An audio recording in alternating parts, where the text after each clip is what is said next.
सर्वोच्च दानव सम्राट बनने के बाद मैंने सबसे पहला काम किया वो था अपनी पहचान छुपाना और सेराफिन से विवाह करना। लेकिन उसी रात मेरे भीतर तलाक प्रणाली जाग उठी। अगर मैंने तलाक दिया तो मेरी आधी साधना शक्ति उसे चली जाएगी, लेकिन बदले में मुझे वो शक्ति 10 लाख गुना होकर वापस मिलेगी, इतनी कि इस संसार में मेरा कोई सानी न रहे। पर वो प्रणाली ये नहीं जानती कि मैं हत्याओं से पहले ही थक चुका हूँ। अब मुझे बस एक शांत साधारण जीवन चाहिए। 1000 वर्ष बीत गए, मेरी 2 बेटियां उन्हें और 1 बेटा, और जीवन अब पूर्ण लगता है। फिर वो दिन आया जब सेराफिन सम्राट पद तक पहुंची और सार्वजनिक रूप से तलाक की मांग की। मुझे एक कारण बताओ, माफ करना, यह मेरी गलती है। मेरे भीतर निर्मल सम्राट सिंहासन जाग उठा है और अधिक शक्तिशाली बनने के लिए मुझे सभी भावनात्मक बंधन तोड़ने होंगे। वो आंखें बंद कर लेती है, मेरी नजरों से मिलने में असमर्थ। मुझे लगभग हंसी आती है। शक्ति मुझ पर और बच्चों पर वो शक्ति को चुनती है। तभी उसकी गुरु सिलवारा तीखे स्वर में बोल पड़ती है, सेराफिन, हम और समय बर्बाद नहीं कर सकते। तुम्हारा सम्राट आभा मंडल लगभग पूर्ण हो चुका है। अब कोई भी व्यवधान तुम्हें सर्वोच्च शिखर तक पहुंचने से हमेशा के लिए रोक सकता है। वो अब भी अपनी बात भी पूरी नहीं कर पाती कि सिलवारा उसे महसूस कर लेती है। हत्या की ऐसी इच्छा की एक लहर जो उसे जड़ कर देती है, एक भौतिक भार की तरह उस पर दबाव डालती है। वो तेजी से उस स्रोत की ओर नजरें घुमाती है जो उसका खून ठंडा कर रहा है। वो वहीं खड़ा है, मैं, वो पुरुष जिसने अभी तक सम्राट पद भी प्राप्त नहीं किया। उसी पल सेराफिन आगे बढ़ती है। उसकी आवाज में याचना है, कृपया, मैं तुमसे विनती करती हूँ। इन वर्षों में हमने जो कुछ भी साझा किया है उसके लिए बस मुझे जाने दो। मैं उस पर अपनी नजरें टिकाता हूँ और फिर अपनी इच्छा शक्ति सीधे उसके आत्मा सागर में उतार देता हूँ। बताओ, क्या कोई तुम्हें मजबूर कर रहा है? यह उसका आखिरी मौका है सच बोलने का। सेराफिन स्तब्ध रह जाती है। वो महागुरु सम्राट के क्षेत्र में प्रवेश कर चुका है। केवल उससे कहीं अधिक शक्तिशाली कोई ही उसके आत्मा सागर में इस तरह अपनी इच्छा शक्ति उतार सकता है। वो अविश्वास के साथ अपने पति को देखती है, लेकिन अगले ही पल उसकी आंखें दृढ़ हो जाती हैं। नहीं, माफ करना। मेरा भाव बर्फ जैसा ठंडा हो जाता है। तो मैं तुम्हारे लिए शुभकामनाएं चाहता हूँ। मैं अपना हाथ उठाता हूँ और जब हम जीवन साथी बने थे तब बना स्वर्ग बंधन चिन्ह चकनाचूर हो जाता है। प्रणाली की आवाज गूंजती है, बधाई हो खिलाड़ी, तलाक पूर्ण। सेराफिन की साधना शक्ति तुम्हारी शक्ति की तुलना में नगण्य। तुम्हारी लगभग आधी शक्ति अब उसे हस्तांतरित हो चुकी है। एक पल में मेरी आधी साधना शक्ति गायब हो जाती है और सेराफिन महागुरु सम्राट के प्रथम चरण से सीधे तृतीय उपचरण तक पहुंच जाती है। सिलवारा अवाक होकर देखती रह जाती है। अविश्वसनीय, यह बिल्कुल अविश्वसनीय है। निर्मल सम्राट सिंहासन सच में सभी बंधन तोड़ने की मांग करता है। यह तलाक बिल्कुल सही निर्णय था। प्रणाली फिर बोलती है, 10 लाख गुना साधना वापसी सफल। हालांकि खिलाड़ी की साधना शक्ति का 10 लाख गुना आधा भाग इस संसार की क्षमता से परे है। इसे अभी के लिए खिलाड़ी के आत्मा सागर में संग्रहित किया जाएगा। जब भी जरूरत हो, जितनी जरूरत हो उतनी निकाल लें। एक सौहार्दपूर्ण चेतावनी, यह संसार खिलाड़ी की पूर्ण शक्ति को एक साथ नहीं संभाल सकता।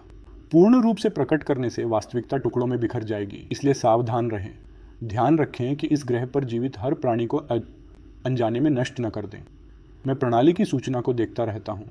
मुझे खुशी के करीब भी कुछ महसूस नहीं होता, क्योंकि ठीक मेरे सामने एक बच्चा रो रहा है, दूसरा बिल्कुल चुप हो गया है। पिताजी, क्या आप सच में एक दूसरे को छोड़ रहे हैं? मैं धीरे से मोची के माथे पर हाथ फेरता हूँ। मोची, रो मत, मैं वादा करता हूँ पिताजी हमेशा तुमसे प्यार करते रहेंगे। जो भी उष्मा मेरे भीतर बची है अब वो केवल मेरे बच्चों की है। इस बीच सेराफिन जानती है कि निर्मल सम्राट सिंहासन केवल रोमांटिक बंधन तोड़ने की मांग करता है। वो बच्चों को अपने पास रखना चाहती है। बच्चों, मैंने तुमसे पहले भी पूछा था, क्या तुमने फैसला किया? तुम मेरे साथ रहोगे या अपने पिताजी के साथ जाओगे? लायरा ने अपनी मुट्ठियां इतनी कसकर भींच ली हैं कि उसके पोर सफेद पड़ गए हैं। कोई भी बच्चा नहीं हिलता। सिलवारा एक कटार और एक तलवार निकालती है। रेन, लायरा, ये दोनों दिव्य अस्त्र तुम्हारी माँ ने पहले से तुम्हारे लिए तैयार किए हैं। इधर आओ, ये शस्त्र तुम्हारे हैं। अपनी माँ का अनुसरण करो और अपनी प्रतिभा, अपने वरदानों और वो सब कुछ लेकर जो वो तुम्हें दे सकती हैं। तुम दोनों एक दिन सम्राट पद तक अवश्य पहुंचोगे, यह निश्चित है। तभी रेन, जो इस पूरे समय फर्श को घूरता रहा था, अंततः हिला। वो घुटनों पर झुक जाता है। पिताजी, माफ करना, मैं माँ के साथ जाना चाहता हूँ। मैं धीरे से उसके सिर पर हाथ रखता हूँ। आज के बाद मैं तुम्हारा मार्गदर्शन करने के लिए नहीं रहूंगा। अपनी माँ की बात मानना, कठिन परिश्रम से साधना करना। वो खड़ा होता है और सेराफिन की ओर चल पड़ता है। जैसे ही वो उसके पास पहुंचता है, सिलवारा जल्दी से उसे युद्ध कटार देने के लिए आगे बढ़ती है। रेन उसे देखता है। उसकी आंखें इस तरह चमक उठती हैं जैसे उसे अपने जीवन का सबसे बड़ा उपहार मिल गया हो। सिलवारा संतुष्ट मुस्कान के साथ लायरा की ओर मुड़ती है। लायरा, इधर आओ, यह तलवार तुम्हारी है। यह सुनकर लायरा की मुट्ठियां भींची रहती हैं। वो आगे बढ़ती है, स्थिर सुविचारित कदमों से। लेकिन जब वो सेराफिन के पास पहुंचती है तो अपनी माँ को कड़ी नजरों से देखती है। अपने भाई को शुद्ध तिरस्कार से भरी एक नजर देती है और फिर पलटकर सीधे मेरी तरफ चली आती है। पिताजी, आपकी बेटी हमेशा आपके साथ खड़ी रहेगी। मैं उसे देखता हूँ और मेरे भीतर जो कुछ जम गया था वो पिघलने लगता है। लायरा, क्या तुम्हें यकीन है? लायरा अपनी माँ से कुछ नहीं कहती। लायरा, तुम अब भी छोटी हो। तुम पूरी तरह नहीं समझती कि यहाँ क्या दांव पर लगा है। अपने भविष्य के बारे में सोचो। अगर तुम अपने पिताजी के साथ गई तो तुम कभी सम्राट पद तक नहीं पहुंच पाओगी। तुम सबके बिना भी मैं अपने दम पर सम्राट पद तक पहुंचूंगी। जैसे ही रेन उसे समझाने के लिए मुंह खोलता है, लायरा उसे बीच में ही रोक देती है। एक शब्द शब्द मत बोलना। एक शब्द और बोला तो मेरा कोई भाई नहीं रहेगा। वो जानती है कि वो क्या कर रही है। हमेशा साधना में डूबी रहने वाली माँ की तुलना में उसके पिता का प्यार कभी एक भी छोटी सी बात चूका नहीं है। रेन उसकी बातें सुनकर सिर झुका लेता है, लेकिन मन ही मन सोचता है कि वो भावनाओं में बहकर गलत निर्णय ले रही है। माँ के संसाधनों के बिना वो दोनों अपनी पीढ़ी के शीर्ष प्रतिभाशाली नहीं बन पाते। इस बीच पास खड़ी भीड़ फुसफुसाहटों से गूंजने लगती है। सेराफिन सीधे महागुरु सम्राट के उच्च चरण तक पहुंच गई। ऐसी प्रतिभा का मतलब है कि वो दिव्य लोक की सबसे शक्तिशाली लोगों में से एक बनने के लिए नियत है। उसका अनुसरण न करना उस लड़की की जिंदगी की सबसे बड़ी गलती होगी। सेराफिन देखती है कि लायरा का मन पक्का हो चुका है। वो अपनी छोटी बेटी की ओर मुड़ती है। मुची, तुम्हारा क्या? मुची मेरा हाथ पकड़कर कसकर दबा लेती है। माँ बहुत बुरी है, मैं तुमसे कभी बात नहीं करूंगी। सेराफिन उसे देखती है। उसके चेहरे पर भावनाओं का तूफान है। मुची, इधर आओ। मैं दिव्य लोक के सबसे प्रसिद्ध पाक कला के उस्तादों को नियुक्त करूंगी। वो तुम्हारे लिए हर रोज स्वादिष्ट खाना और मिठाइयाँ बनाएंगे। तुम बुरी इंसान हो, मुझसे बात मत करो। पिताजी चलिए, मैं यहाँ नहीं रहना चाहती। मैं अपनी छोटी बच्ची का दिल टूटा चेहरा देखता हूँ। मोची, आंखें बंद करो और थोड़ी देर आराम करो। पिताजी को बस एक पल चाहिए, फिर हम चले जाएंगे। मैं अपनी बात भी पूरी नहीं कर पाता कि मोची मेरी बाहों में पहले ही सो जाती है। मैं उसे लायरा को सौंप देता हूँ और सेराफिन का सामना करने के लिए चलता हूँ, ठंडा और उदासीन। एक पल के लिए जब तलाक पूरा हुआ तो मुझे कोई भविष्य नहीं दिखा, लेकिन जिस पल मेरी बेटियों ने मेरे साथ रहना चुना, एक नया रास्ता खुल गया। महागुरु सम्राट क्षेत्र, प्रभावशाली। मुझे उम्मीद है कि एक दिन तुम हमारी बेटियों से भी अधिक शक्तिशाली बनोगी। इससे अधिक क्रूर कुछ नहीं कहता। आखिरकार मैंने सच में एक बार इस स्त्री से प्रेम किया था, लेकिन अगले ही पल मैं सिलवारा को गले से पकड़ लेता हूँ। तुमने अपने हर हथकंडे से मेरे बच्चों को प्रभावित करने की कोशिश की। एकमात्र कारण जिससे तुम अभी भी सांस ले रही हो वो है उसकी गुरु के रूप में तुम्हारी भूमिका। और क्योंकि मेरे बच्चे देख रहे हैं, मर चुकी होती, मैं उसे परे फेंक देता हूँ और अपने बेटे की ओर मुड़ता हूँ। जब मैं चला जाऊं तो अपना ख्याल रखना। फिर मैं यारा और अपने पुराने मित्र होल्ट के पास जाता हूँ। मैं जा रहा हूँ, वापस आने का कोई इरादा नहीं है। इसे मेरी विदाई समझो। होल्ट की आंखें अपराध बोध से भरी हैं, क्योंकि सिलवारा ने जो दोनों दिव्य अस्त्र निकाले थे वो उसी के हाथों बने थे। लेकिन मैं भी यहाँ नहीं रहना चाहता। चलो साथ चलते हैं। नहीं होल्ट, मैं दानव लोक जा रहा हूँ। वही मेरा मूल स्थान है। अपना आत्मा संदेश पत्थर अपने पास रखना। अगर कभी मुझे ढूंढना हो तो दानव लोक आ जाना और मैं किसी को तुम्हारे लिए भेज दूंगा। अपना ख्याल रखना। मैं आकाश में उठता हूँ और पहली बार अपनी सच्ची साधना आभा को स्वतंत्र रूप से सांस लेने देता हूँ। फिर अपनी बेटियों को लेकर आकाश में ऊपर उड़ जाता हूँ। पूरी भीड़ जो देख रही है उससे जड़ हो जाती है। यह तो दानव लोक का है, महागुरु सम्राट क्षेत्र के शीर्ष पर कम से कम। और ये इतने समय से हमारे बीच दिव्य लोक में रह रहा था, किसी को कैसे पता नहीं चला? सेराफिन की आंखें चौड़ी हो जाती हैं। वो 1000 वर्षों से धोखे में थी। सेराफिन, यह व्यक्ति दानव लोक से है। तुमने उसे छोड़कर बिल्कुल सही किया। जिस पल उसने देखा कि तुम उच्च चरण महागुरु सम्राट तक पहुंच गई हो, उसका अहंकार चटक गया। जब तुम शिखर पर पहुंचोगी तो तुम्हारी शक्ति उसे पूरी तरह कुचल देगी। सेराफिन सिर हिलाती है। उसकी प्रतिभा अब 100 करोड़ वर्षों में दानव लोक ने जो सबसे शक्तिशाली दानव सम्राट देखा है उसकी बराबरी करती है। आधे घंटे बाद मैं अपनी बेटियों के साथ दिव्य लोक और दानव लोक की सीमा पर खड़ा हूँ। लायरा, मोची, हमारे सामने दानव लोक है। क्या तुम डरी हुई हो? पिताजी के होते हुए हम किसी से नहीं डरते। बिल्कुल सही, मोची भी नहीं डरती। मैं दोनों के सिर गर्मजोशी से सहलाता हूँ। सच में डरने की कोई जरूरत नहीं, क्योंकि तुम्हारे पिताजी काफी समय से अपराजेय हैं। पिताजी, क्या आप सच में इतने अपराजेय हैं? क्या आपने हमें हमेशा यही नहीं सिखाया कि हमेशा कोई न कोई और शक्तिशाली होता है और हमें कभी अहंकारी नहीं होना चाहिए? यह नियम आप पर भी लागू होता है। लेकिन तुम्हारे पिताजी अपवाद हैं, क्योंकि मैं ही वो व्यक्ति हूँ जिसके बारे में बाकी सब बात करते हैं। लायरा जोर से हंस पड़ती है और मुंह ढक लेती है। पिताजी, आप कितने निर्लज्ज हैं। हाँ। पिताजी की बात में थोड़ा दम है, लेकिन बस थोड़ा सा। मैं अपनी दोनों बेटियों को हंसते देखता हूँ और मेरे भीतर का हर काला बादल छोड़ जाता है। अच्छा चलो, पिताजी तुम्हें दानव लोक की सैर कराने ले चल रहे हैं। पिताजी, क्या दानव लोक में खाना अच्छा होता है? बहुत अच्छा। और मेरी जान पहचान एक पुराने दानव से है। उसके हाथ का खाना तो किंवदंती है, लेकिन वहां जाने से पहले मुझे तुम्हें एक जगह ले जाना है। कुछ पलों बाद मैं उन्हें जमीन के अंदर गहराई में ले जाता हूँ। पिताजी, हम कहाँ हैं? यह दानव लोक में मेरे समय का पुराना तहखाना है। रेन को एक दिव्य युद्ध कटार मिली है ना, तो पिताजी तुम्हें अपने हथियार सौंप रहे हैं। इतना कहकर मैं अंधेरे में आवाज लगाता हूँ। छाया, कहाँ चली गई तुम? मैंने कहा था यहीं रहना। मैं इंतजार करता रहा और तुम्हारा कोई निशान नहीं। मैं एक मंत्र पढ़ता हूँ और अगले ही पल एक तलवार और गहरे काले कवच का एक सेठ लावे से फूटकर ऊपर आता है। यह रक्त कोहरा कवच है, वो जो मैंने दानव लोक पर राज करते समय पहना था। अब दिन की रोशनी देखने का वक्त आ गया है। तलवार चमकते हुए मेरे हाथ में आ जाती है। लायरा, इस दिव्य तलवार का नाम है नवमुकुट दिव्य लोक संहारक, लेकिन मैंने हमेशा इसका असली नाम पसंद किया है, रंजिश।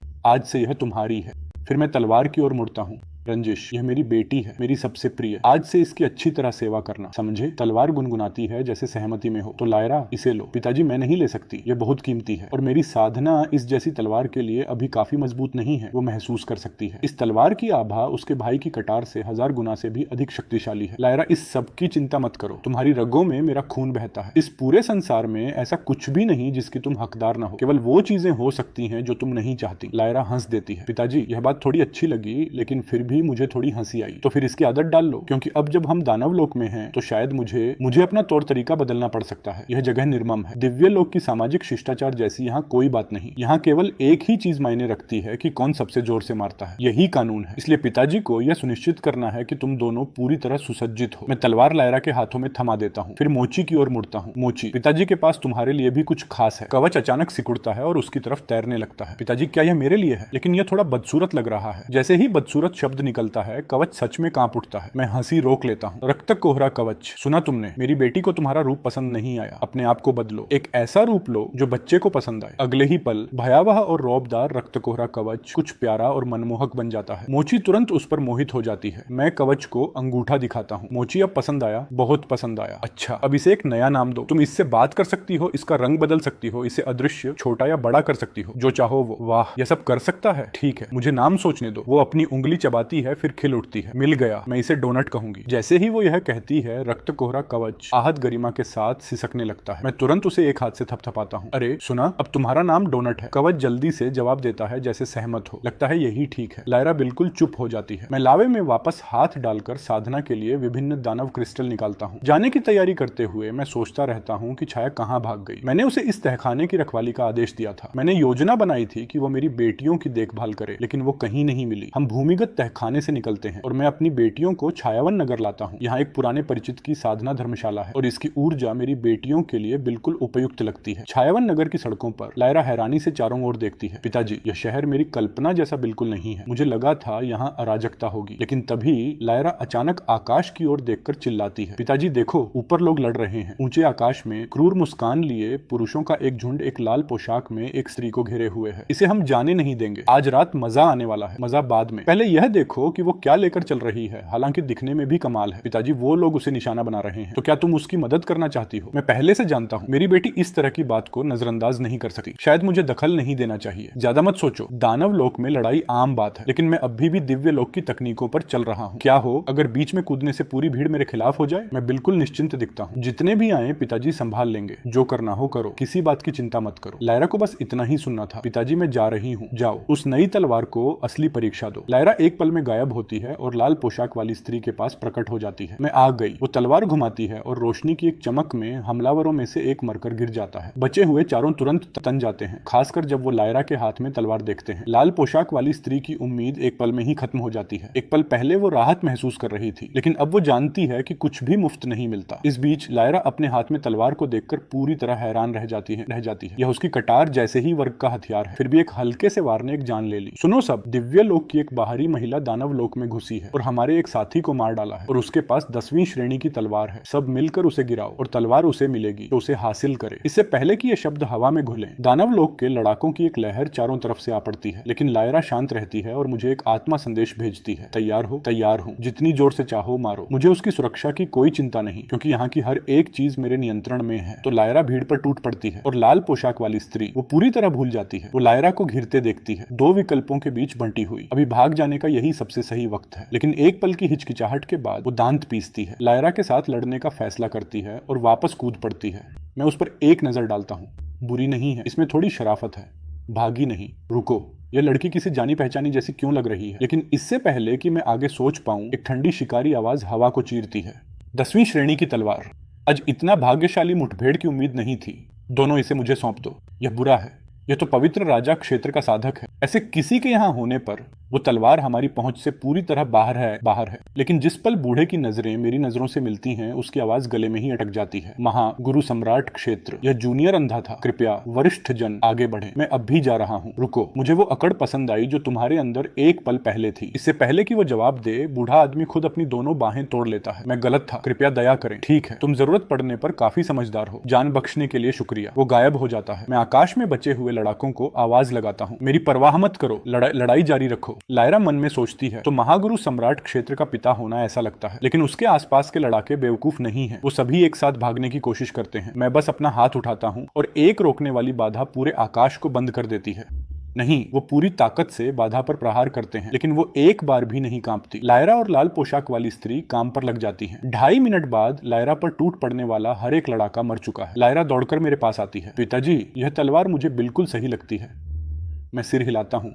पहले से सोच रहा हूँ। मुझे उसके लिए सही साधना तकनीक ढूंढनी होगी और उसकी पुरानी नींव को दानवीय सार में बदलना होगा। दानव लोक में दिव्य लोक की तकनीकें बहुत अधिक अनावश्यक ध्यान आकर्षित करती हैं, लेकिन ठीक उसी पल शून्य से एक ठंडी आवाज रिसती है। दूर से 10वीं श्रेणी की तलवार की आभा महसूस हुई। सोचा था शायद गलत हो, निकला कि गलत नहीं था। हाँ, लगता है यह यात्रा बेकार नहीं गई। प्रेतात्मा पंथ मेरी स्मृति में एक जाना पहचाना चेहरा कौंधता है। मैंने उस पंथ के हर एक महागुरु सम्राट को मिटा दिया था, फिर भी मुश्किल से 1000 वर्षों में उन्होंने एक और पैदा कर लिया। मेरे लिए सही समय है। क्या ऐसा है? अगर मुझे सही याद है तो किसी और ने अभी कुछ ऐसा ही कहा था और मैं अभी तक समझ नहीं पाया कि उसने अचानक अपनी दोनों बाहें क्यों तोड़ ली और दुम दबाकर क्यों भाग गया। तुम मौत मांग रहे हो? प्रेतात्मा पंथ बहुत लंबे समय से शांत रहा है। बहुत से लोग भूल गए हैं कि हम कितने शक्तिशाली हो गए हैं। क्योंकि ऐसा है तो आज मैं तुम्हें माध्यम बनाकर दुनिया को घोषणा करूंगा। प्रेतात्मा पंथ, प्रताता पंथ अपने शिखर पर। वाह, बहुत खूब। न केवल तुम मेरी तलवार छीनने की कोशिश कर रहे हो, बल्कि मेरी बात भी चुरा रहे हो। लगता है प्रेतात्मा पंथ को अभी कुछ और साल भूमिगत रहने की जरूरत है। इससे पहले कि मैं बात खत्म करूं, प्रेतात्मा पंथ का लड़ाका जो अभी भी वो मुस्कान लिए हुए है, पाता है कि मेरा हाथ उसके गले पर बंद है। जब उसे एहसास होता है कि वो छूट नहीं सकता। नहीं, यह असंभव है। मजेदार है, तुम्हारे पूर्वज ने भी मरने से ठीक पहले यही शब्द कहे थे। तुम्हारा पूरा खानदान बहुत एक जैसा है। जैसे ही मैं बात खत्म करता हूँ, उसके शरीर से एक भयावह काला धुआं फूट पड़ता है और कुछ ही पलों में वो काली राख में बिखर जाता है। लाल पोशाक वाली स्त्री स्तब्ध होकर देखती रह जाती है। यह क्या था? काली ऊर्जा। और वो तो महागुरु सम्राट क्षेत्र के मध्य चरण का था। मैं मोची के पास वापस जाता हूँ। मोची डर गई? बिल्कुल नहीं, बल्कि मुझे तो लगा पिताजी अभी बहुत अच्छे लग रहे थे। मैं अपनी इस छोटी सी बच्ची को देखता हूँ और सोचता हूँ मेरी यह छोटी सी खजाना सच में कुछ खास लेकर चली है, मेरे खानदान के योग्य। लेकिन ठीक उसी पल आकाश में भयावह तूफानी बादल फट पड़ते हैं। फिर एक गर्जनाशील बुजुर्ग आवाज आती है। मेरे शहर में हत्या करने की हिम्मत किसने की? दबाव की एक कुचलने वाली लहर नीचे आती है। यह खुद शहर के स्वामी है। जिसने भी यह किया वो खत्म हो गया। क्या मतलब? छायावन नगर के स्वामी पूरे दानव लोक के सबसे शक्तिशाली लोगों में से एक हैं, महागुरु सम्राट क्षेत्र के शिखर पर। लेकिन मैं बस हल्के से मुस्कुराता हूँ। यह बूढ़ा अभी भी दिखावा करना पसंद करता है। बादलों से एक आकृति धीरे धीरे उतरती है। किस तुच्छ प्राणी ने यह हिम्मत दिखाई? अपना नाम बताओ। तुम्हारे दादा। अब नीचे आओ और इज्जत दिखाओ। यह धृष्टता, तुम्हारी इतनी हिम्मत कैसे हुई? रुको, क्या मैं सही देख रहा हूँ? इन शब्दों के साथ दबाव और तूफानी बादलों का हर निशान एक पल में गायब हो जाता है। वो आकृति मेरे पास उतर आती है, हंसते हुए। मुझे पता था तुम बदमाश। इन वर्षों में कहाँ थे? मैं तुम्हें पागलों की तरह ढूंढता रहा। मोची, ये वही बूढ़ा दानव है जिसके बारे में मैंने तुम्हें बताया था, जिसके हाथ का खाना किंवदंती है। मोची उसे देखती है। उसकी आंखें तुरंत चमक उठती हैं। बूढ़ा दानव बस उलझा हुआ दिखता है। रुको, जरा रुको। ये तुम्हारी बेटियां हैं। कोई आश्चर्य नहीं कि मैं तुम्हें इतने समय तक दानव लोक में नहीं ढूंढ पाया। तुम इस सारे समय दिव्य लोक में औरतों के पीछे भागते रहे। मैं तुरंत उसे लात मारता हूँ, लेकिन जेफिर एक भी नहीं हिलता, बल्कि उसे वो जाना पहचाना एहसास वापस आ जाता है। इस बार मैं हमेशा के लिए वापस आ गया हूँ। मुझे एक रहने की जगह। मैं तुम्हारे साथ यहाँ बसना चाहता हूँ। हाँ हाँ हाँ, पीछे मत हटना। जब से तुम गए मुझे एक भी ढंग का इंसान बात करने के लिए नहीं मिला, लेकिन अब न केवल तुम रह रहे हो, बल्कि 2 प्यारी खूबसूरत बेटियां भी साथ लाए हो। इस जगह में अब कुछ रौनक आएगी। तभी मुझे कुछ याद आता है। मैं ऊपर देखता हूँ। नीचे आओ। लाल पोशाक वाली स्त्री के पास प्रतिक्रिया करने का समय नहीं है। वो पहले से ही मेरे सामने कांप रही है। तुम्हारा नाम क्या है? इस जूनियर का पूरा नाम सेना है। जैसे ही मैं उसका उपनाम सुनता हूँ, मुझे ठीक ठीक पता चल जाता है कि यह कौन है। क्या तुम्हारे पास जाने की कोई जगह है? मेरी बेटी दानव लोक में नई है और यहाँ की बहुत सी चीजों से अनजान है। तुम दोनों लगभग एक ही उम्र की हो। मुझे तुम्हारी जरूरत है कि तुम उसे यहाँ घुमाओ। सेना लायरा को देखती है और इस पल को थाम लेती है जैसे यह भाग्य ने उसे फेंकी हुई जीवन रेखा हो। वो जल्दी से सिर हिलाती है। बिल्कुल, आज से तुम हमारे साथ हो। थोड़ी देर बाद छायावन नगर के केंद्र में एक शांत आंगन में जेफिर गर्व से मुस्कुराता है। तो क्या लगता है? आमतौर पर यहाँ बस मैं अकेला होता हूँ, लेकिन अब जब तुम वापस आ गए हो, यह तुम्हारा है। मैं जाने पहचाने स्थान को देखता हूँ और भौहें चाहते चढ़ाता हूँ। क्या तुम्हें यकीन है कि यह सच में तुम्हारी जगह है? क्या करूं? मुझे तुम्हारी जगह इतनी आदत हो गई थी कि बस पूरी नकल कर ली। मैं सिर हिलाकर हंस देता हूँ। तभी मोची अपना गुर्राता पेट थपथपाती है। पिताजी, मुझे थोड़ी भूख लगी है। मैं जेफिर की ओर देखता हूँ। दिखाओ क्या कर सकते हो। आखिरकार मेरा वक्त आया। मोची, जेफिर अभी सामग्री लेने जा रहा है। वो उसी जगह गायब हो जाता है और अगले ही पल वो ऊपर आकाश में प्रकट होता है, पूरे आंगन के आकार जितना एक दानव जानवर खींचते हुए। उस शाम रात के खाने के बाद जेफिर और मैं साथ बैठकर पीते हैं। शून्य में क्या देखते रहते हो? बच्चे सो गए हैं, बस हम दोनों हैं। पीते रहो। मैं एक हल्की सी आह भरता हूँ कि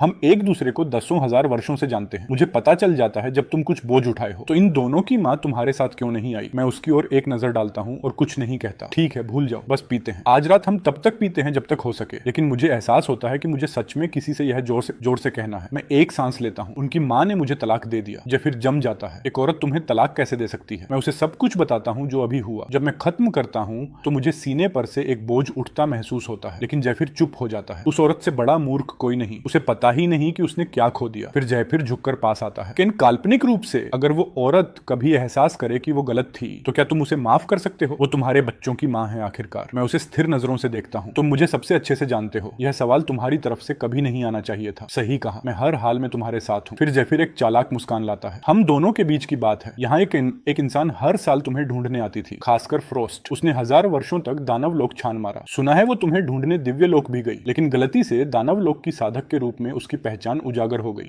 वहां महागुरु सम्राटों के एक दल ने उस पर हमला कर दिया और वो काफी बुरी तरह घायल होकर वापस आई। ठीक होने में बहुत समय लगा। वो लड़की सच में तुम्हें चाहती है। यह सुनकर एक असाधारण स्त्री की छवि मेरे मन में तैरने लगती है। वो जीवित रही, यही बहुत है। ऐसी औरत को तुम मौका क्यों नहीं दोगे? मैं भौं उठाता हूँ। यह क्या है? क्या तुम फिर से रिश्ता जोड़ने की कोशिश कर रहे हो? ठीक है, मानो मैंने कुछ कहा ही नहीं। मैं जल्दी से विषय बदलता हूँ। मेरी साधना तकनीक मेरी बेटी के लिए सही नहीं है। देखना चाहता हूँ कि तुम्हारी उस पर काम करे या नहीं। इतना आसान है। तुम्हारी बेटी मेरी बेटी है। अगर काम नहीं किया तो मैं दानव लोक का कोना कोना छान मारूंगा जब तक कुछ सही न मिल जाए। इस बीच लायरा के कमरे में, लायरा, मुझे नींद नहीं आ रही। क्या हुआ? मुझे माँ से नफरत है। मुझे पता है कि है, लेकिन मैं भी। लायरा मोची के बालों को सहलाती है। उनके बारे में मत सोचो, हमारे पास पिताजी हैं, बस यही काफी है। लायरा, क्या हम माँ को कभी दोबारा देखेंगे? देखेंगे। कब? जब हम दोनों महागुरु सम्राट क्षेत्र तक पहुंच जाएंगे, तब साथ मिलकर उनसे मिलने जाएंगे। सच में? और जब वो दिन आएगा, मैं खुद उन्हें हराऊंगी और दिखाऊंगी कि उनका फैसला गलत था। ठीक है। मोची भी अब कड़ी मेहनत से साधना करेगी। हम मिलकर उन्हें हराएंगे। अगली सुबह मैं दोनों बेटियों को प्रशिक्षण कक्ष में लाता हूँ। जेफिर ने तकनीक सौंप दी। लायरा जेफिर के सामने पालथी मारकर बैठती है। उसकी उंगलियां चमक रही हैं, लेकिन तभी लायरा बोल पड़ती है। जेफिर, क्या तुम उस छोटी बिजली की गेंद को थोड़ा दूर कर सकते हो? यह मुझे भटका रही है। जेफिर मेरी ओर देखता है। मैं सपाट स्वर में कहता हूँ, यह तो संभव होना चाहिए। वो तुरंत सिर हिला देता है। थोड़ी देर बाद लायरा गहरी एकाग्रता की अवस्था में चली जाती है, लेकिन तभी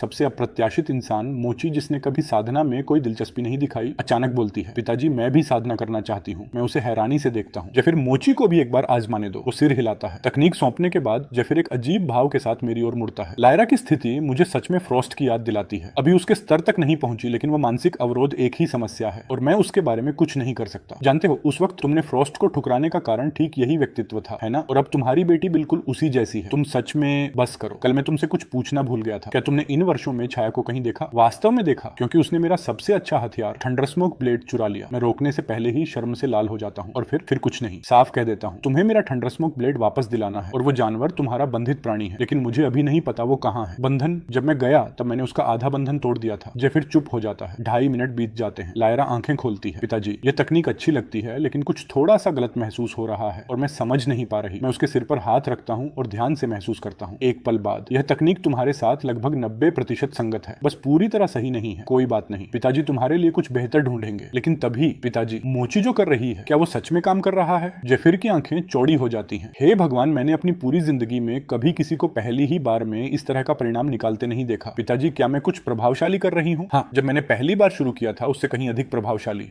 मैं तुरंत लायरा की ओर मुड़ता हूँ। लायरा, हिम्मत मत हारो। पिताजी तुम्हारे लिए बेहतर तकनीक ढूंढ निकालेंगे। लायरा चुपचाप सिर हिला देती है। बाद में जेफिर मुझे आंगन में एक तरफ ले जाता है। मेरे ख्याल से तुम्हें लायरा को फ्रॉस्ट की साधना तकनीक आजमाने देनी चाहिए। फिर वही बात, अगर यह मेरे रिश्ता जोड़ने के इरादे के बारे में नहीं है और वो सच में एक जैसी लगती है, तो शायद तकनीक सच में मेल खाए। मैं सोचता हूँ, क्या अभी भी उससे संपर्क है? हालांकि उसका स्वभाव काफी तीखा हो गया है, खासकर जब से उसका हथियार चोरी हुआ। अब समझ आया, जितनी बार तुम मुझे उसके साथ होने के लिए धकेल रहे थे, वो तुम्हें धमकियां दे रही थी, है ना? बिल्कुल नहीं। ठीक है, उसे एक आत्मा संदेश भेजो, उसे यहाँ आने के लिए कहो। जेफिर साफ तौर पर राहत महसूस करता है। आखिरकार अब मुझे वो काम हर रोज दोहराना नहीं पड़ेगा। लेकिन बस 1/4 घंटे बाद मोची खिड़की से बाहर इशारा करती है। पिताजी, बर्फ पड़ रही है। कहीं से भी नहीं। ठीक उसी पल खिड़की के बाहर सफेद कपड़ों में एक आकृति प्रकट होती है। फ्रॉस्ट, जेफिर ने कहा, तुम्हें कोई जरूरी खबर है? क्या तुमने उसे ढूंढ लिया? फ्रॉस्ट अंदर नहीं आती। उसे डर है कि वो उस जगह को परेशान कर देगी जिसके बारे में उसने वर्षों तक सपने देखे हैं। तभी अंदर से वो आवाज आती है, अंदर नहीं आओगी? अगले ही पल फ्रॉस्ट कमरे में आ जाती है। इन वर्षों में तुम कहाँ थे? क्या तुम्हें पता है मुझ पर क्या बीती? जेफिर फ्रॉस्ट को अपना सारा संयम खोते देखता है और सिर हिलाता है। इस दुनिया में तुम ही एकमात्र हो जो उसे ऐसे व्यवहार करवा सकते हो। तुम बिल्कुल वैसी ही हो जैसी हमेशा थी। मैं काफी बदल गई हूँ वास्तव में। वो मेरे पास बैठी दोनों लड़कियों पर नजर डालती है। और ये दोनों मेरी बेटियां, मोची और लायरा। इन्हें फ्रॉस्ट मौसी कहो। फ्रॉस्ट तुरंत एक मुंह भर खून उगल देती है और मैं साफ तौर पर चौंक जाता हूँ। उस परिचय को करवाने का मेरा अपना कारण था, लेकिन इस प्रतिक्रिया की उम्मीद नहीं थी। कमरे में माहौल बहुत अजीब हो जाता है। लायरा, मोची को लेकर अपने कमरे में जाओ। ठीक है। लायरा मोची को लेकर चली जाती है। अब केवल हम 3 बचते हैं। जेफिर हम दोनों के बीच नजरें घुमाता है। मैं भी चला जाता हूँ, तुम दोनों ठीक हो, कुछ करो। मैं फ्रॉस्ट की ओर मुड़ता हूँ। क्या तुम ठीक हो? वो अपने होठों से खून पोंछती है। मैं ठीक हूँ। तुमने दिव्य लोक में शादी की? मैं सिर हिलाता हूँ। दोनों बच्चे खूबसूरत हैं, सच में बहुत प्यारे भी हैं। समझ में आता है तुम्हारे बच्चे हैं। जेफिर सब कुछ आर पार देख लेता है। तो इन बच्चों की माँ कहाँ है? वो और मैं तलाकशुदा हैं। फ्रॉस्ट की आंखें मुश्किल से छुपाई गई भावनाओं से भर जाती हैं। दबी हुई उत्तेजना। ओह, ये तो बड़े दुख की बात है। फ्रॉस्ट मुस्कुराने से खुद को मुश्किल से रोक पाती है। तो तुम उसके पास वापस नहीं जाओगे? नहीं, टूटे हुए दर्पण को फिर से जोड़ा नहीं जा सकता। फ्रॉस्ट अपनी सबसे सहानुभूतिपूर्ण आवाज में आ जाती है, एक समर्पित विश्वास पात्र की तरह। बिल्कुल सच। जब किसी रिश्ते में कुछ टूट जाता है तो वापस नहीं जाया जा सकता, लेकिन तुम्हें आगे देखना होगा। मन ही मन वो सोच रही है, उसे कोई फर्क नहीं पड़ता कि उसने पहले किसी और से प्रेम किया। जब तक अब वो सब खत्म है, सब कुछ ठीक हो सकता है। तो इन दोनों बच्चों के पास अब कोई माँ जैसी छवि नहीं है। क्या तुमने उनके लिए नई माँ ढूंढने के बारे में सोचा है? उसके होठों के कोने हल्के से मुड़ते हैं। मैं गहरी सांस छोड़ता हूँ। शायद कभी। अभी मेरी किसी भी रोमांटिक चीज में बिल्कुल दिलचस्पी नहीं है, समझ गई। लेकिन जब भी तुम उनके लिए नई माँ ढूंढने का फैसला करो, मुझे बताना। मेरी जान पहचान में कोई है जो बिल्कुल सही रहेगी। मैं जल्दी से विषय बदलता हूँ। जिस कारण मैंने जेफिर को तुमसे संपर्क करवाया, एक काम में तुम्हारी मदद चाहिए। हम दोनों के बीच बस कहो। मेरी बड़ी बेटी को दानव लोक की साधना तकनीक चाहिए। मैं ऐसी तकनीक ढूंढ रहा हूँ जो सच में उस पर फिट हो। सोचा देखूं कि तुम्हारी तकनीक काम करे या नहीं। यह तो आसान है। मैं उसे देती हूँ और देखते हैं। इतने में फ्रॉस्ट समझ जाती है कि यही उसका मौका है। इन दोनों बच्चों का दिल जीतो। और आखिरकार उसके पास कोई विकल्प नहीं बचेगा। तो थोड़ी देर बाद फ्रॉस्ट लायरा के कमरे में आती है। अरे देखो इन दोनों को, क्या कर रही हो तुम दोनों? मैं दानव लोक के बारे में सीख रही हूँ। जो भी जानना हो फ्रॉस्ट मौसी से पूछो। मुझे यह जगह अंदर से बाहर तक पता है। शुक्रिया फ्रॉस्ट मौसी। इसमें शुक्रिया कैसा? इसीलिए तो मैं यहाँ हूँ। वैसे तुम्हारे पिताजी ने मुझसे कहा है कि मैं तुम्हें अपनी साधना तकनीक दूं जब भी तैयार हो। अभी ठीक है। लायरा पालथी मारकर बैठती है और फ्रॉस्ट अपनी उंगलियों पर एक बिल्कुल पारदर्शी बर्फ का टुकड़ा संघनित करती है। लायरा उसके निर्दोष सटीक रूप को देखती है और एक गहरी स्थिर शांति की भावना उसके ऊपर छा जाती है। एक पल बाद लायरा आंखें खोलती है। ये बिल्कुल सही लगता है। एक भी चीज गलत नहीं लग रही। मैं लायरा के सिर पर हाथ रखता हूँ और ध्यान से जांचता हूँ। सही है। यह तकनीक तुम्हारे साथ पूरी तरह मेल खाती है। अब से इसी से साधना करो। लेकिन उससे पहले पिताजी को तुम्हारी पुरानी दिव्य लोक की नींव बदलनी होगी। मैं फ्रॉस्ट और मोची की ओर देखता हूँ। थोड़ी देर के लिए बाहर जाओ। पिताजी, मैं भी? हाँ, अपनी बहन को परेशान मत करो। क्या तुम्हें जमा हुआ तरबूज नहीं चाहिए था? फ्रॉस्ट मौसी से जाकर मांगो। वाह फ्रॉस्ट मौसी, चलो। मोची बिना एक पल सोचे फ्रॉस्ट का हाथ पकड़ लेती है। फ्रॉस्ट का पूरा शरीर एक हल्के झटके से कांप जाता है। किसी ने उसका हाथ इस तरह कभी नहीं पकड़ा था। मोची पहले से ही जमे हुए तरबूज में दांत गड़ा रही है। मोची, यह लो, ये आत्मा संदेश पत्थर। जब भी और चाहिए हो फ्रॉस्ट मौसी से संपर्क करना। मोची अपने हाथ के पिछले हिस्से से मुंह पहुंचती है। ठीक है, यह जमा हुआ तरबूज बहुत कमाल है। और वो वापस खाने में लग जाती है। फ्रॉस्ट यह देखती है और थोड़ा और गहरा जाने की कोशिश करती है। मोची, क्या तुम सच में ठंडा खाना इतना पसंद करती हो? जरूरी नहीं, मुझे बस वो सब पसंद है जो अच्छा लगता है। फ्रॉस्ट तुरंत यह नोट कर लेती है। यह बच्ची पूरी तरह खाने की दीवानी है। मोची, फ्रॉस्ट मौसी खाना बनाने में ज्यादा अच्छी नहीं है, लेकिन सीख सकती हूँ। अब से तुम्हारे लिए तरह तरह की चीजें बनाऊंगी। ठीक है, कोई बात नहीं। फ्रॉस्ट पलक झपकाती है, अचानक असहज हो जाती है। तो फ्रॉस्ट मौसी तुम्हारे लिए दानव लोक की खास चीजें लाने का कोई तरीका ढूंढेगी। दानव गोले के बारे में क्या? उनकी खुशबू अकेले ही तुम्हारा दिमाग उड़ा देगी। मोची की आंखें चौड़ी हो जाती हैं। हाँ फ्रॉस्ट मौसी, आज से अब दानव लोक में मेरी दूसरी सबसे अच्छी दोस्त है। फ्रॉस्ट सिर झुकाती है। और पहले नंबर पर कौन है? जेफिर। जाहिर है, फ्रॉस्ट तड़क कर बोलती है। जेफिर, तुम मरे। ठीक उसी पल जेफिर जो अभी बाहर कदम रखा है, उसकी रीढ़ में ठंड दौड़ जाती है। यहाँ आओ। क्या? इस बार मैंने क्या किया? फ्रॉस्ट उसे पत्थर की छतरी के पास एक तरफ खींच ले जाती है। उसका पूरा रवैया बर्फ जैसा ठंडा हो जाता है। मुझे कुछ पूछना है। उस औरत के बारे में तुम क्या जानते हो? जेफिर हिचकिचाता है। क्या तुम मेरे साथ थोड़ा भी अच्छे से बात नहीं कर सकती? मैं इस पूरे समय तुम्हारे लिए अच्छे शब्द कहता रहा हूँ। तुम? ये मानना मुश्किल है। ठीक है, ठीक है, नेकी कर दरिया में डाल। बस मुझे जो जानते हो वो सब बताओ। कुछ पलों बाद जेफिर ने सब कुछ बता दिया। जब फ्रॉस्ट सुनकर खत्म करती है, वो पूरी तरह स्तब्ध रह जाती है। असंभव, वो औरत सच में बेहद मूर्ख है। हाँ बिल्कुल यही मैंने सोचा। फ्रॉस्ट खुद को रोकती है। नहीं नहीं, मुझे उसे मूर्ख नहीं कहना चाहिए। अगर उसने सच में जो उसके पास था उसकी कदर की होती तो मुझे कभी ऐसा मौका नहीं मिलता। और केन को जिस तरह मैं जानती हूँ वो कभी वापस नहीं जाएगा। जिसका मतलब है बस तुम्हें मेहनत करनी है और उसके दिल में जगह बनाने की संभावना काफी अच्छी है। जानते हो, मुझे अब तुम थोड़े सहनीय लगने लगे हो। आज तुम्हें नहीं मारूंगी। जेफिर बिल्कुल चुप रहता है। आधे घंटे बाद मैं सफलतापूर्वक लायरा की साधना नीम को दानव लोक के अनुकूल में बदल देता हूँ और इस प्रक्रिया में उसे पूरे एक बड़े क्षेत्र ऊपर भी पहुंचा देता हूँ। मैं लायरा को बगीचे में लाता हूँ। जब मैं फ्रॉस्ट और मोची को हंसते और खेलते देखता हूँ तो एक पल के लिए रुक जाता हूँ। तुम दोनों तो बहुत अच्छी बन गई हो। फ्रॉस्ट हंसती है। वो प्यारी और तेज है। मैं कैसे न बनती? मोची, जल्दी अपने पिताजी को बताओ दानव लोक में तुम्हारी नंबर एक दोस्त कौन है? फ्रॉस्ट मौसी। लायरा और मैं एक दूसरे को देखते हैं। यह औरत कमाल की है। लेकिन तभी मेरे स्थानिक भंडार में आत्मा संदेश पत्थर कंपन करने लगता है। मैं उसे निकालता हूँ। यह होल्ट है, दिव्य लोक में मेरा पुराना दोस्त। केन, मैं यहाँ अब और नहीं रह सकता। क्या मैं दानव लोक आ सकता हूँ? होल्ट, क्या हुआ? जब तुम गए तो सबको पता चल गया कि तुम दानव लोक से हो और चूंकि सब जानते हैं कि हम कितने करीब हैं, लोग अब कह रहे हैं कि मैंने दिव्य लोक के साथ विश्वासघात विश्वासघात किया कि मैं ही वो था जिसने दानव लोक के जासूस को अंदर आने दिया। वो बस तुम्हारी पीठ पीछे बात कर रहे हैं। तुमने अपना फैसला कर लिया है। सीधे दिव्य लोक और दानव लोक की सीमा पर जाओ, फिर मुझे संदेश भेजो, मैं खुद तुम्हें लेने आऊंगा। ठीक है। ओह, लगभग भूल ही गया बताना, तुम्हारी पूर्वसाली यारा भी आने पर जोर दे रही है। केन, मैंने उसे मना नहीं किया क्योंकि यारा हमेशा मेरे और बच्चों के लिए अच्छी रही है। आत्मा संदेश खत्म करने के बाद दोनों बेटियां पहले से ही मेरे पास हैं। क्या होल्ट और यारा आ रहे हैं? मैं सिर हिलाता हूं और वो दोनों उत्साह से चमक उठती हैं। फ्रोस्ट हालांकि यह सुनते ही आंखें सिकोड़ लेती है। बढ़िया, मुझे बहुत उत्सुकता है कि उस औरत की बहन कैसी है, वापस दिव्य लोक में एक भव्य कक्ष के भीतर। सेराफिन, क्या तुम चाहती हो कि मैं बच्चों को कुछ बताऊं? सेराफिन आंखें बंद करती है, एक सांस लेती है, फिर धीरे से कहती है, उन्हें बताओ कि उनकी माँ की अपनी जिंदगी है। उन्हें बताओ कि नाराज ना हो, मुझसे नाराज मत होना, और तुम बाहर सावधान रहना, जल्दी वापस आना। जितना ज्यादा समय तुम दानव लोक में रहोगे उतना ज्यादा खतरा होगा। यारा बिना एक और शब्द कहे चली जाती है, पूरी तरह मायूस। अगले दिन वो दोनों लोकों की सीमा पर पहुंचते हैं। होल्ट अपना आत्मा संदेश पत्थर निकालता है। केन, हम सीमा की दीवार तक पहुंच गए हैं, तुम कहां हो? संदेश भेजने के कुछ देर बाद उनके ठीक सामने कहीं से एक आकृति प्रकट हो जाती है। होल्ट तुरंत मुस्कुराता है। दानव लोक में पहली बार तुम्हें हमें सुरक्षित रखना होगा, आराम करो। दानव लोक में तुम्हें कोई छू नहीं सकता। अब चलो, लड़कियां इंतजार कर रही हैं। थोड़ी देर बाद मैं सबको आंगन में वापस लाता हूँ। जल्दी से परिचय का एक दौर होने के बाद फ्रॉस्ट अचानक मेरी ओर इशारा करती है और होल्ट और यारा से कहती है, ओह, मैं खुद का परिचय देना लगभग भूल ही गई, मैं भी इनकी प्रशंसक हूँ। गर्म माहौल तुरंत अजीब हो जाता है। मैं अविश्वास से फ्रॉस्ट की ओर देखता हूँ। हाँ, मुझे उम्मीद नहीं थी कि केन यहाँ भी इतना लोकप्रिय होगा। होल्ट फ्रॉस्ट को थोड़ा और गौर से देखता है। रुको, क्या यह बिल्कुल वैसी नहीं दिखती जैसी वो दानव लोक की लड़ाकू थी जिसे एक बार दिव्य लोक के साधकों के झुंड ने घेर लिया था? मुझे समझ आ जाता है कि यह बात कहाँ जा रही है। तुम सब बहुत दूर से आए हो, थके हुए होंगे, पहले आराम करते हैं। केन, क्या तुम्हारे और सेराफिन के बीच सच में सब खत्म हो गया? अगर मैं कुछ कर सकता हूँ तो पूरी ताकत लगा दूंगा। आखिरकार मैं ही वो था जिसने तुम दोनों को मिलाया था। जरूरत नहीं, इसे जाने दो, ठीक है? उस हाल में मैं यहाँ हमेशा के लिए बस जाऊंगा। इस बूढ़े को वैसे भी हमेशा से हथियार बनाना पसंद रहा है और बाहरी दुनिया की मुझे जरा भी परवाह नहीं। बस मुझे एक बनाने की जगह दे दो और मैं खुश हूँ। सबसे जरूरी बात यह है कि मैं सच में तुम्हारे उन दोनों बच्चों से प्यार करता हूँ। उन्हें स्वस्थ और खुशहाल बढ़ते देखना चाहता हूँ। बोलो।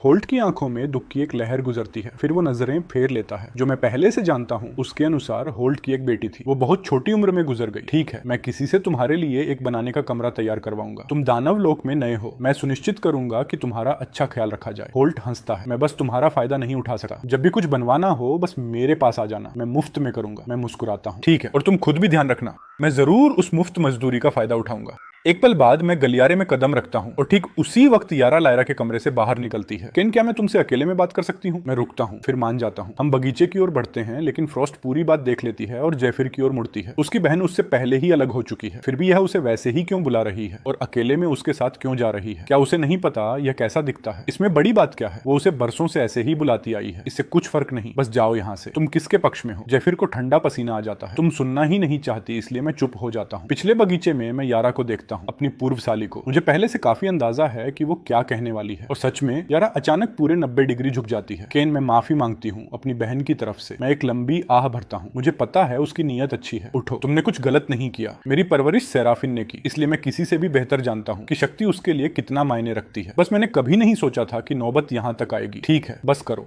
जो हो गया सो हो गया, अब वापस नहीं जाया जा सकता। यारा और भी झुक जाती है। अगर कोई और बात नहीं है तो वापस चलते हैं। केन, मैं रैन और नॉक्स की तरफ से भी माफी मांगना चाहती हूँ। मैं पूरी तरह चुप हो जाता हूँ। क्या यह लड़की सच में माफी मांगने के लिए ही जन्मी है? मैं मुस्कुराने से खुद को नहीं रोक पाता। ठीक है, माफी मांगनी है तो फिर मुझे कुछ सच्चाई दिखाओ। यारा का भाव बदल जाता है। बताओ क्या करना है, करूंगी। तो आज से यहाँ रहो और कभी वापस मत जाओ। कर सकती हो? मैं बस उससे मजाक कर रहा हूँ। लेकिन यारा ऊपर देखती है और कहती है, क्या मैं पहले जाकर ठीक से विदाई ले सकती हूँ? मैं लगभग गला घोंट लेता हूँ। अरे यार, ठीक है, मजाक कर रहा था, माफी स्वीकार है। खुश हो अब? मुझे तो समझ नहीं आता तुम्हारे साथ क्या करूं। इस पर यारा सच में थोड़ी निराश दिखती है। मैं वहां रुकता नहीं, सीधे आंगन की ओर बढ़ता हूं। जब मैं वहां पहुंचता हूं, होल्ट पूरी तरह मंत्रमुग्ध है, अपने हाथों में एक दिव्य हथियार को देखते हुए। वो मुझे देखता है और दौड़ कर आता है। ये तुम्हें कहां से मिला? इसके पीछे जो बनाने की कला है, प्रतिबंधित तकनीकों का इस्तेमाल तो छोड़ो, मैंने ऐसा कभी नहीं देखा। यह बिल्कुल असाधारण है। सच कहूं तो जिसने यह बनाया वो तुमसे काफी बेहतर है। अगर तुम्हारी दिलचस्पी है तो मैं उसे कहकर तुम्हें सिखवा सकता हूँ। होल्ट का चेहरा चमक उठता है। सच में? इतना कुशल कोई? वो सच में मुझे सीखने देगा? अगर मना किया तो मैं उसे मारते मारते मनवा लूंगा। चिंता मत करो उस बारे में। मारकर मनवाना यह तो सही नहीं लगता। और जहां तक मैं देख सकता हूं, जिसने भी यह बनाया है वो कम से कम महागुरु सम्राट के शिखर पर होगा। क्या तुम्हें यकीन है कि तुम उसे संभाल सकते हो? या फिर बगल से बोल पड़ता है, होल्ट, बस उस पर भरोसा करो। पूरे दानव लोक में कोई भी केन को मना करने की हिम्मत नहीं करता जब तक वो पिटना न चाहे। यह बात सीधे जाकर लगती है। होल्ट और यारा दोनों अवाक रह जाते हैं। हाँ, बढ़िया। उस हाल में मैं स्काईफॉल रसातल तक एक चक्कर लगा आता हूँ और कुछ अच्छी सामग्री भी ले आता हूँ। मैं मुड़कर यारा और बाकी लोगों की ओर इशारा करता हूँ। वैसे जो भी महागुरु सम्राट क्षेत्र तक नहीं पहुंचे मेरे साथ आओ। वहां नीचे एक जगह है जो तुम्हारे शरीर को शुद्ध कर सकती है, जिससे बाद में महागुरु सम्राट क्षेत्र में प्रवेश करना बहुत आसान हो जाएगा। फिर मैं जयफिर की ओर मुड़ता हूँ। जयफिर, तुम्हारे पास क्रैग का आत्मा संदेश चिन्ह होना चाहिए। उसे संदेश भेजो, उसे यहाँ आने और एक बनाने का कमरा तैयार करने में मदद करने के लिए कहो ये मेरी गुजारिश है। जयफिर तुरंत सिर हिला देता है। इतने में मैं उन चारों को लेकर निकल पड़ता हूँ। थोड़ी देर बाद जयफिर एक आत्मा संदेश पत्थर निकालता है। अरे क्रैग, मैं हूँ और तुम भी हो। बढ़िया, तो अलविदा। रुको, अलविदा क्या? इस बार मैं तुम्हें नहीं ढूंढ रहा। तो फिर कौन है? कौन और होगा? वही। अभी यहाँ आओ। उसे बनाने के काम में तुम्हारी मदद चाहिए और साथ में एक बनाने का कमरा भी तैयार करना होगा। फिर मुझे बेवकूफ बनाने की कोशिश कर रहे हो। पिछली बार भी तुमने कहा था कि वो वापस आ गया है बस मुझे वहां खींचने के लिए, और मैं तुम्हारे लिए हथियार भी बनाता। सोचते हो मैं फिर से उसमें आ जाऊंगा? इस बार सच है, कसम खाता हूँ। अगर झूठ बोल रहा हूँ तो मैं बेवकूफ हूँ। यह तो तुम एक बार साबित कर ही चुके हो। फिर एक पल के लिए चुप हो जाता है, फिर जोड़ता है, मुझ पर भरोसा नहीं? फ्रॉस्ट से पूछो, वो यहीं मेरे साथ है। फिर फ्रॉस्ट की आवाज आती है। सच है, वो सच में वापस आ गया है। ओह, कितनी सुविधाजनक बात है। देखो जेफिर, तुम होशियार हो गए हो। इस बार उसकी आवाज नकल नहीं की, फ्रॉस्ट पर स्विच कर लिया। अच्छी नकल है, लेकिन मैं फिर भी नहीं आऊंगा। हिम्मत है तो मुझे ढूंढने आओ। लाइन बंद हो जाती है। दानव लोक के उजाड़ पूर्वी बंजर भूमि के ऊपर ऊंचाई पर मैं जानी पहचानी जगह को देखता हूँ। मेरे होठों के कोने पर एक शांत मुस्कान आ जाती है। यहीं से सब शुरू हुआ था, जहाँ मैं पहली बार दानव लोक में सबसे शक्तिशाली बना था, जहाँ मुझे दिव्य लोक संहारक काली ज्वाला मिली थी, जो एक पल में महागुरु सम्राट को भी काट सकती है। मैं उन चारों की ओर मुड़ता हूँ। अब गंभीर, मेरे करीब रहो। एक बार जब हम अंदर और गहरे जाएंगे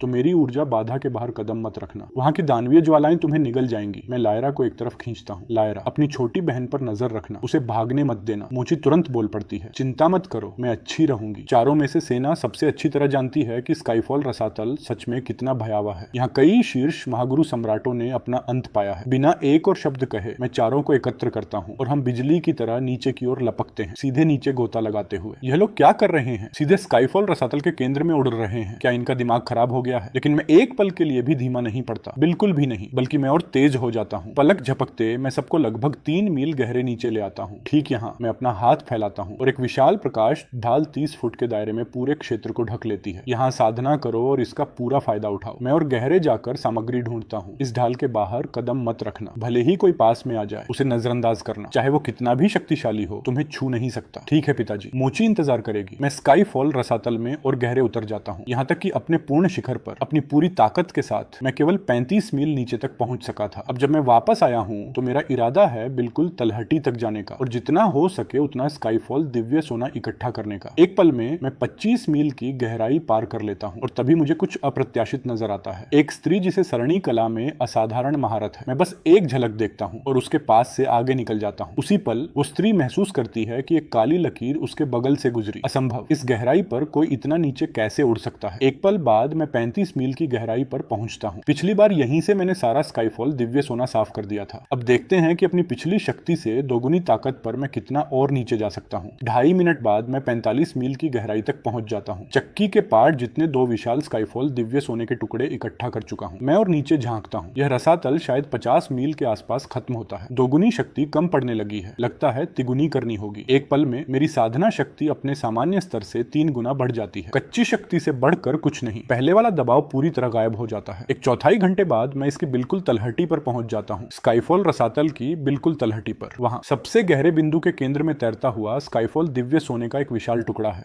मेरी आंखें चमक उठती हैं। यह एक टुकड़ा ही तरह तरह की चीजें बनाने के लिए काफी है। मैं स्काईफॉल दिव्य सोने को करीब से देखने के लिए झुकता हूं और तुरंत कुछ नोटिस करता हूं। इसके बिल्कुल केंद्र में एक अर्धपारदर्शी ऊर्जा का पिंड किसी जीवित चीज की तरह धड़क रहा है। इस चीज के अंदर सच में कोई जीवित उपस्थिति है और तभी यह अचानक सीधे मेरी ओर भयावह शक्ति का एक विस्फोट छोड़ता है। तो यह छोटी सी चीज सच में जीवित है और जोशीली भी। मैं एक हाथ उठाता हूं और उस शक्ति को एक पल में बिखेर देता हूं। देखते हैं तुम असल में क्या हो। शुद्ध जिज्ञासा से प्रेरित होकर मैं आगे बढ़ता हूं, लेकिन हर कदम जो मैं करीब आता हूं, स्काईफॉल दिव्य सोने के केंद्र में ऊर्जा का पिंड शक्ति का एक और उछाल बाहर फेंकता है, मुझे पीछे धकेलने की बेताबी से कोशिश करता हुआ। जोशीली छोटी चीज, लेकिन क्या तुम सच में सोचती हो कि मुझे चोट पहुंचा सकती हो? आखिरकार जब मैं आखिरी फासला पाटता हूं और अकाई ज्वाला उस पर दबाता हूं, ऊर्जा का पिंड शांत हो जाता है। जब भी मैं स्काईफॉल दिव्य सोने का कोई टुकड़ा इकट्ठा करता था, मुझे हमेशा पहले दिव्यलोक संहारक काली ज्वाला से उसे निष्क्रिय करना पड़ता था। अब भी मुझे यकीन नहीं कि यह चीज क्या है। इसे वापस ले जाता हूँ और पता लगाता हूँ, शायद कोई और जानता हो। इस बीच स्काईफॉल रसातल में 3 मील की गहराई पर वो स्त्री जो 25 मील पर थी, अब उसके सामने प्रकाश ढाल को उत्सुकता से देख रही है। यह चीज क्या है? इस स्तर की साधना वाले लोग अंदर कैसे जीवित हैं? और तभी उसकी नजर तेजी से एक तरफ जाती है। रुको,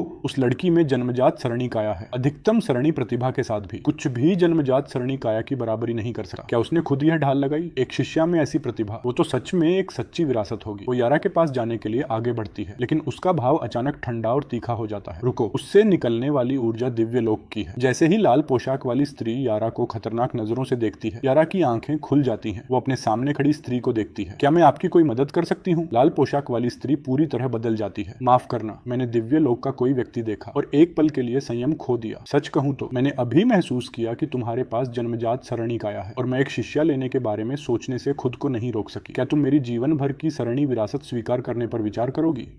इतने में वो सरणी कला की महारत का एक चौंका देने वाला प्रदर्शन करती है। यारा पूरी तरह हक्का बक्का रह जाती है। दिव्यलोक में उसने जो सबसे अच्छी सरणी विशेषज्ञ देखी थी, इस स्त्री की तुलना में वो कुछ भी नहीं थी, बस कीचड़ के समान। यारा का दिल हिल जाता है। सच में? तुम सच में मुझे अपना शिष्य बनाना चाहती हो? बिल्कुल, लेकिन केवल तभी अगर तुम अपनी मौजूदा साधना छोड़कर दानव लोक की तकनीकों से नए सिरे से शुरू करने को तैयार हो। यारा का चेहरा उतर जाता है, लेकिन तभी लायरा तेज आवाज में बोलती है। यारा उसे सुनती है और सोचने लगती है। क्या तुम तब तक इंतजार कर सकती हो जब तक केन वापस ना आ जाए? फिर फैसला करते हैं। वो कब आएंगे? और यह ढाल, क्या यह तुमने लगाई? वो किसी काम से गए हैं, जल्दी ही वापस आ जाएंगे। ढाल की बात करें तो यह उन्होंने बनाई है। लाल पोशाक वाली स्त्री अचानक असहज हो जाती है। इतनी असाधारण सरणी उसने पहले कभी ऐसा नहीं देखा। उसका नाम एम्बर है, दानव लोक की सबसे शक्तिशाली सरणी विशेषज्ञ। जिज्ञासा से जलती हुई वो आगे बढ़कर ढाल को छूती है और तुरंत एक भयावह शक्ति की लहर उससे टकराती है। एम्बर बिना एक पल गंवाए अपनी सबसे मजबूत रक्षा खड़ी कर देती है। जिस पल सम्राट आभा उसकी सरणी से टकराती है, आकाश और धरती दोनों अंधेरे हो जाते हैं। वो पहले से ही अपनी सीमा के करीब है, कड़वे पछतावे से भरी हुई। तभी उसके पीछे एक आकृति प्रकट होती है। मैं शांत और ठंडे स्वर में पूछता हूँ, दानव लोक के शीर्ष सरणी विशेषज्ञ ब्लेज से तुम्हारा क्या संबंध है? क्या तुम उसकी शिष्या हो? एम्बर, जो महसूस होता है जैसे उसकी आखिरी सांस हो, उससे जवाब देती है, मैं उसकी शिष्या नहीं हूँ, वो मेरा जूनियर है। शब्द मुश्किल से उसके मुंह से निकलते हैं कि कुचलने वाला दबाव पूरी तरह गायब हो जाता है। क्योंकि तुम उसकी वरिष्ठ हो और मुझे अभी तुम्हारी तरफ से कोई शत्रुता महसूस नहीं हुई, इसलिए मैं तुम्हें जीने दूंगा। एम्बर आखिरकार सांस लेती है। जब वो ऊपर देखकर मुझे देखती है तो जम जाती है। क्या यह वही व्यक्ति नहीं है जिससे उसकी 25 मील नीचे मुलाकात हुई थी? मैं लायरा के पास जाता हूँ और पूरी बात सुनता हूँ। एक बार जब मुझे समझ आ जाता है कि क्या हुआ, मैं यारा के पास जाता हूँ। अगर तुम उसे अपना गुरु बनाना चाहती हो तो तुम्हें अपनी साधना छोड़ने की जरूरत नहीं होगी। मेरे पास एक तरीका है। यारा हिचकिचाती है। मैं चाहती तो हूँ, लेकिन मैं यहाँ हमेशा के लिए नहीं रह सकती। मैं देख लेता हूँ कि वो सच में किस बात से परेशान है। अगर सेराफिन और नॉक्स की वजह से तुम रुक रही हो तो मैं कहूंगा कि उन्हें अपने रास्ते में आने देना बंद करो। सेराफिन सबसे बढ़कर शक्ति की परवाह करती है। अगर तुम उसे बताओ कि यहाँ और शक्तिशाली बनना चाहती हो तो वो मान जाएगी। नॉक्स की बात करें तो उसे मैं छोड़ता हूँ, हालांकि मैं पूरी तरह निस्वार्थ भी नहीं हूँ। यारा के यहाँ रहने का मतलब है बच्चों पर नजर रखने के लिए कोई है।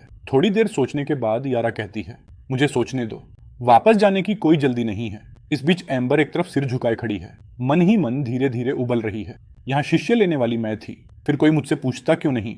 जब एम्बर आखिरकार ऊपर देखती है तो पाती है कि मैं पहले से उसके सामने खड़ा हूँ। हम छायावन नगर जा रहे हैं, साथ आओगी? एम्बर तुरंत सिर हिला देती है। वैसे मेरे ख्याल से तुम्हारी सरणी कला साफ तौर पर उस बूढ़े ब्लेज से बेहतर है, तो फिर उसने कभी मुझसे तुम्हारा जिक्र क्यों नहीं किया? तुम्हें अब तक पता होना चाहिए, मेरे जूनियर को सुर्खियों में रहना पसंद है। उसे डर है कि मैं दानव लोक के शीर्ष सरणी विशेषज्ञ का उसका खिताब छीन लूंगी, इसलिए वो मेरे बारे में कभी एक शब्द भी नहीं बोलता। मैं हमेशा से अपनी खोज में इतनी व्यस्त रही हूँ कि प्रसिद्धि की कभी परवाह ही नहीं की। मैं पूरी तरह होलवर्ड से रह जाता हूँ। वो बेशर्म बूढ़ा मेरी सोच से भी बुरा निकला। आधे घंटे बाद मैं छायावन नगर के आंगन में वापस आता हूँ। जब मैं क्रैग को देखता हूँ तो तुरंत मुस्कुरा देता हूँ। क्रैग, तुम आ गए। मुझे सच में तब तक यकीन नहीं हुआ जब तक फ्रॉस्ट ने खुद मुझे आत्मा संदेश नहीं भेजा, वरना मैं सब कुछ चूक जाता। मैंने इस जिद्दी बूढ़े को बताया कि तुम वापस आ गए हो, लेकिन यह मानता ही नहीं था। क्रैग बिल्कुल मासूम दिखता है। तुम नहीं जानते जेफिर ने कितनी बार झूठ बोला है। मेरे पास कोई चारा नहीं था। मैं अजीब तरह से हंसता हूँ। तभी मोची दौड़ती हुई आती है। पिताजी, यह कौन है? इनका नाम क्रैग है। ये मेरे पुराने दोस्त हैं। इन्हें जो चाहो बुला सकती हो। लेकिन वाक्य पूरा भी नहीं होता कि मोची क्रैग की ओर मुड़कर चिल्लाती है, क्रैग दादा। मैं पूरी तरह निशब्द हो जाता हूँ। क्रैग भी पूरी तरह हिल जाता है। ये तुम्हारी बेटी है। लायरा, जो बगल से देख रही थी, तुरंत आगे बोलती है, दादाजी। ये एक दो के वार से क्रैग पूरी तरह ढेर हो जाता है। हाँ, तुम दोनों तो कमाल की हो। क्रैग दादा को पता ही नहीं था कि तुम मौजूद हो। मैं कोई ढंग का तोहफा नहीं लाया, इसकी भरपाई करता हूँ। ये मेरी 2 सबसे अच्छी 10वीं श्रेणी की तलवारें हैं। क्रैग दादा की तरफ से स्वागत तोहफा समझो। मैं अपनी दोनों बेटियों को अभी भी हिचकिचाते देखता हूँ। लो लो। फिर मैं मुस्कुराने से नहीं रोक पाता। एक एक कभी काफी नहीं होता, अच्छी चीजें ज्यादा होना बेहतर है ना। वो 2 दादाजी मुफ्त में नहीं थे, 2 और मांग लो ताकि यारा और सेना को भी दे सके। हाँ, जितनी चाहो लो, तुम्हारे दादा के पास सब कुछ भरपूर है, खासकर हथियार। शुक्रिया क्रैग दादा। क्रैग की मुस्कान और चौड़ी हो जाती है। फ्रोस्ट और जेफिर दोनों पूरी तरह अवाक रह जाते हैं। यह कंजूस बूढ़ा आदमी आज इस तरह का व्यवहार कर रहा है। एक बार जब मेरी बेटियां अपने नए हथियार रख देती हैं, तो मैं क्रैग को एक तरफ खींच लेता हूँ। इस बार मैंने तुम्हें यहाँ बुलाने का मुख्य कारण यह है कि तुम्हें किसी से मिलवाना था। ये होल्ट है, दिव्यलोक से मेरा एक अच्छा मित्र। क्या तुम दोनों ने थोड़ी बात की? क्रैग तुरंत सीधा खड़ा हो जाता है। हमने संक्षेप में एक दूसरे का परिचय किया। वह दुनिया के दूसरी ओर आकर तुमसे मिलकर प्रसन्न है। मैं संयोग से ही उसे ढूंढ रहा था ताकि वह मेरे लिए कुछ वस्तुएं बना सके और अपना अनुभव उसे सौंप सके। कोई बात नहीं। फिर उसके मन में कुछ कौंधता है। रुको, तुम्हें कुछ बनवाना है? इसका मतलब क्या तुम्हें फिर कोई अच्छी चीज मिली? एक महान शिल्पी के रूप में दुर्लभ और रहस्यमय सामग्री से बढ़कर उसे और कुछ भी उत्साहित नहीं करता। इस बार काफी कुछ है। देखो, इससे तुम क्या बना सकते हो? यह कहते हुए मैं स्वर्गपात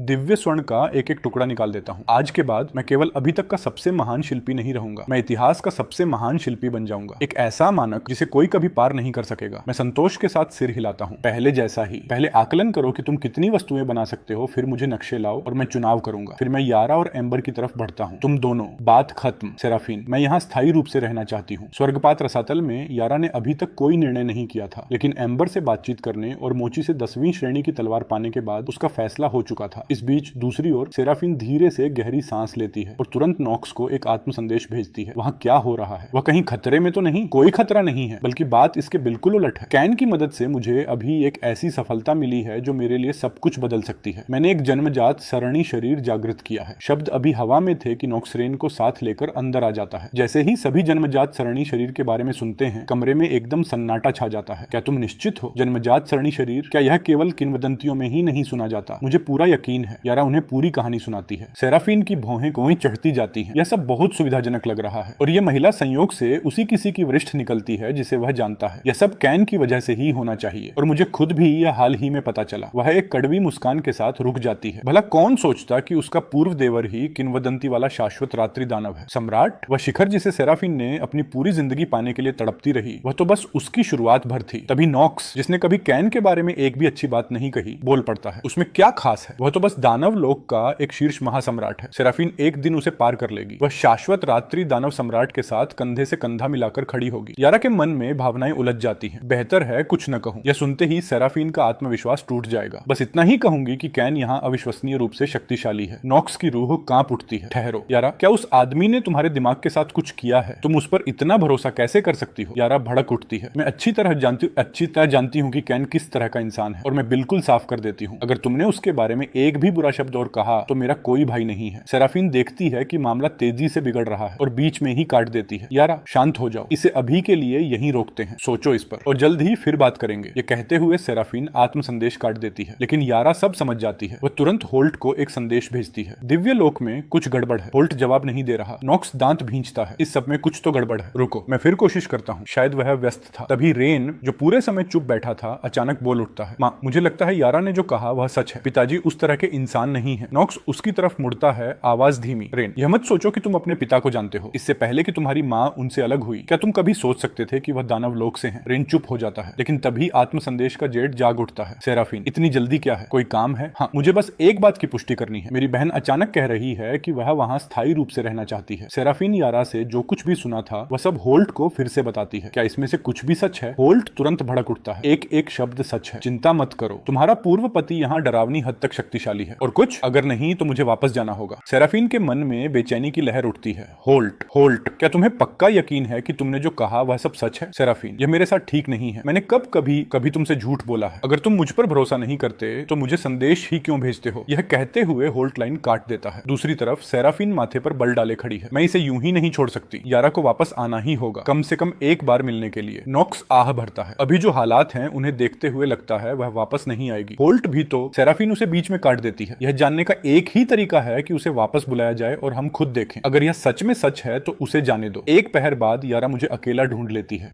कैन, मैंने अपना फैसला कर लिया है। मैं यहाँ हमेशा के लिए रह रही हूँ। लेकिन सेराफीन को चिंता है कि यह फैसला सच में मेरा अपना नहीं है, इसलिए मुझे एक बार वापस जाना होगा। यारा का यहाँ रहना सबसे अच्छा परिणाम होगा। जाओ, कब जाना चाहती हो? अभी। मैं सिर हिलाता हूँ और एक ही शून्य कदम में उसे दानव लोक और दिव्य लोक की सीमा पर ले जाता हूँ। कैन, बस यहाँ तक काफी है। ठीक है, जब काम हो जाए तो मुझे आत्म संदेश करना। दोनों अपनी अपनी राह चले जाते हैं। 1 घंटे बाद यारा अपनी बहन के सामने पहुंचती है, लेकिन वहां 2 अजनबियों को देखकर चौंक जाती है। एक है एल्ड्रिक, दिव्य लोक का सर्वश्रेष्ठ सरणी गुरु। दूसरा एक शीर्ष महासम्राट है जो आत्मा साधना में विशेषज्ञ है। यारा धीरे से आह भरती है। वह पहले से जानती है कि आगे क्या होने वाला है। सेराफीन, मैं वापस आई तो मुख्यतः इसलिए कि तुम्हें दिखा सकूं कि मैं पूरी तरह सुरक्षित हूं और आमने सामने विदाई ले सकूं। अब जब दोनों काम हो गए तो मुझे चलना चाहिए। रुको, इससे बस यह साबित होता है कि तुम सुरक्षित हो। इसे यह नहीं कहा जा सकता कि तुम्हें धोखा नहीं दिया गया। यारा यह सुनती है और अचानक उसके शरीर से एक अजीब आभा फूट पड़ती है। तो खुद देख लो, बताओ यह जन्मजात सरणी शरीर है या नहीं? लेकिन एल्ड्रिक की आंखों में गहरा, मुश्किल से छुपा हुआ लालच भर आता है। वह सिल्वारा को एक नजर देता है। सिल्वारा तुरंत समझ जाती है। वह एक चिकनी मुस्कान के साथ आगे बढ़ती है। ठीक है, मान लेते हैं कि तुम्हें धोखा नहीं दिया गया, लेकिन क्या सरणी कला सीखने के लिए सच में दानव लोक तक जाने की जरूरत है? मैं तुम्हें एल्ड्रिक से मिलवाती हूँ, दिव्य लोक का सबसे महान सरणी गुरु। सिल्वारा बिल्कुल सही कह रही है। दानव लोक का सर्वश्रेष्ठ सरणी गुरु किस गिनती में है? मेरे सामने आओ और मैं उसे कीड़े की तरह कुचल दूंगा। यारा इस घमंडी और आत्ममुग्ध एल्ड्रिक को देखती है और उसके भीतर अचानक क्रोध की एक लहर उठती है। महोदय, मुझे एक बार आपकी सबसे शक्तिशाली सरणी संरचना देखने का अवसर मिला था, लेकिन दानव लोक की सरणी से तुलना करें तो वह सच में कम पड़ती है। अगर मेरी बातों से आपको ठेस पहुंची हो तो मैं क्षमा मांगती हूँ। एल्ड्रिक अपने चेहरे से क्रोध को छुपाने के लिए संघर्ष करता है। ठीक है, मैं किसी जूनियर से बहस में नहीं उलझूंगा, लेकिन उम्मीद है कि भविष्य में तुम।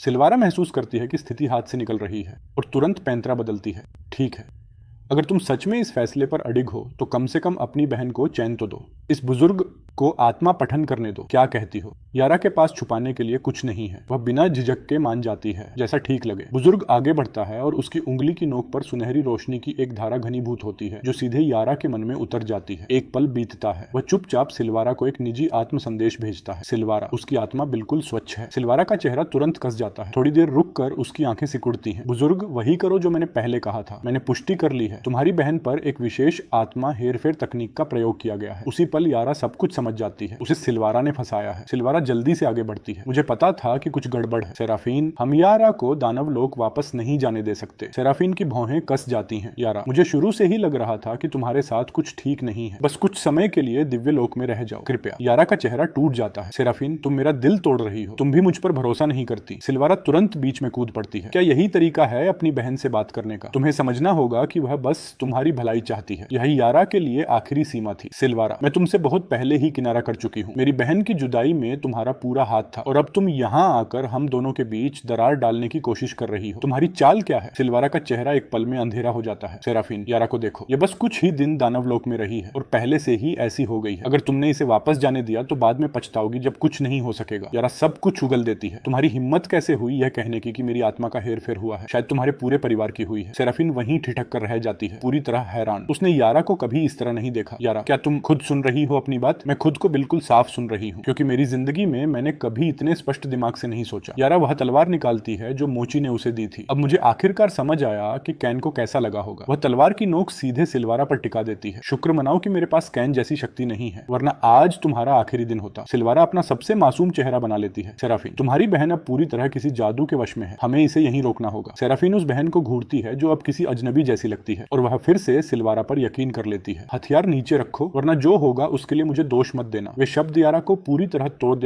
तोड़ देते हैं। वह तलवार अपनी ही गर्दन पर लगा लेती है। ठीक है, इतना ही चाहती हो कि मैं यहाँ रहूं तो आज मैं यहीं मर जाऊंगी। सेराफीन का चेहरा पीला पड़ जाता है। उसने कभी नहीं सोचा था कि उसकी अपनी बहन इस हद तक जा सकती है। वह कुछ करना चाहती है, लेकिन जानती है कि यारा एक पवित्र राजा क्षेत्र की साधक है और उस भयावह रूप से शक्तिशाली तलवार को हाथ में लिए उसकी बाह की एक छोटी सी हरकत सब कुछ खत्म कर देगी। यारा, कृपया शांत रहो। हम बात करके सुलझा सकते हैं। अब कहने के लिए कुछ नहीं बचा। मेरी जिंदगी पर मेरा अपना हक है। तभी नॉक्स, जो यारा के जाने के सख्त खिलाफ था, अचानक आगे बढ़ता है। सेराफीन, मत हिलना। यारा को मैं किसी से भी बेहतर जानता हूँ। मैं भी उतना ही चाहता हूँ कि वह रहे जितना तुम चाहती हो, लेकिन इस तरह नहीं। सेराफीन के भीतर भावनाओं का तूफान उठ रहा है। एक लंबी चुप्पी के बाद वह धीरे से सांस छोड़ती है। ठीक है यारा, जाओ। जाने से पहले यारा एक आखिरी बार अपनी बहन को देखती है। मैं उस दरवाजे से निकल रही हूँ और वापस नहीं आऊंगी। अगर अभी भी मुझे अपनी बहन मानती हो तो मुझ पर भरोसा करो। सिल्वारा पर भरोसा नहीं किया जा सकता। वह मुड़कर सिल्वारा को देखती है और उसकी आंखों में जलती हुई कड़ी नजर गड़ा देती है, मेरा इंतजार करना, जब मैं काफी शक्तिशाली हो जाऊंगी तो तुम्हारे लिए वापस आऊंगी। यारा एक परिवहन सरणी बुलाती है, पलक झपकते ही वह गायब हो जाती है। सिल्वारा तुरंत एल्ड्रिक की तरफ मुड़ती है। सरणी तोड़ो, उसके पीछे जाओ, लेकिन सेराफीन बोल उठती है, गुरुवर मेरा फैसला अंतिम है, उसे जाने दो। सिल्वारा देखती है कि सेराफीन को इस बात पर हिलाया नहीं जा सकता और उसके पास पीछे हटने के अलावा कोई चारा नहीं है। सेराफीन फिर बाकी सबको विदा करती है और सिल्वारा को रोक लेती है। गुरुजी, क्या अब भी का परिणाम मनगढ़ंत था? सिल्वारा तुरंत सिर झुका लेती है और चुप रहती है। एक लंबी चुप्पी के बाद वह आंखें उठाती है। सेराफीन, अगर तुम पहले से जवाब जानती हो तो मुझसे पूछ क्यों रही हो? सेराफीन धीरे से एक गहरी सांस लेती है। तुमने यह क्यों किया? यारा ने एक जन्मजात सरणी शरीर जागृत किया है, हमारी तरफ ऐसी प्रतिभा। क्या तुम्हें अंदाजा है कि यह हमारी योजनाओं के लिए कितना मायने रखता? क्या तुम यह नहीं देख सकती? सेराफीन का क्रोध फूट पड़ता है। वह मेरी बहन है। बिल्कुल नहीं सेराफीन, तुमने हमेशा भावनाओं को अपने फैसलों पर हावी होने दिया है। साफ कह देती हूँ, अगर तुम सच्ची शक्ति तक पहुंचना चाहती हो तो हर व्याकुलता को काट देना होगा। जैसे ही वे शब्द हवा में उतरते हैं, उन दोनों के बीच का माहौल बर्फ बन जाता है। ठीक है, जो जी चाहे करो, लेकिन खुद से यह पूछो, क्या अपनी बहन को वहां भेजना सच में उसके लिए सबसे अच्छा है? हम दोनों सच जानते हैं, भले ही वह किसी तरह शाश्वत रात्रि दानव सम्राट को खुद मदद के लिए राजी कर ले, उसकी साधना को सफलतापूर्वक परिवर्तित करना असंभव है। इस तरह दानव लोक में रहने से वह कुछ भी नहीं बचेगी, वह भी उसके यहाँ मरने से तो बेहतर है। और आज तुमने जो किया उसमें मुझे सबसे ज्यादा जो बात गुस्सा दिलाती है, तुमने मुझे पहले नहीं बताया। अगर तुमने कभी फिर ऐसा किया तो उम्मीद मत रखना कि मैं खुद को रोकूंगी। सिल्वारा की भौहें तुरंत कस जाती हैं। तो अब यह मुझे धमकी दे रही है, लगता है खुद को कुछ ज्यादा ही समझने लगी है। दानव लोक और दिव्य लोक की सीमा पर यारा मुझे देखती है और उसके भीतर का एक एक तनाव ढीला पड़ जाता है। कैन, क्या तुम सच में मेरी साधना परिवर्तित कर सकते हो? मैं हल्की सी मुस्कान आने देता हूँ। मैंने तुमसे कब झूठ बोला है? मैं इसे देखते ही देखते कर दूंगा। पल भर में मैं यारा को वापस आंगन में ले आता हूँ और वहां आंगन में एम्बर काफी देर से प्रतीक्षा कर रही है। यारा उसे देखते ही बिना झिझके दोनों घुटनों पर झुक जाती है। गुरुमा, कृपया अपनी शिष्या का प्रणाम स्वीकार करें। दिव्य लोक में जो कुछ भी हुआ उसके बाद वह और शक्तिशाली बनने की तड़प से जल रही है।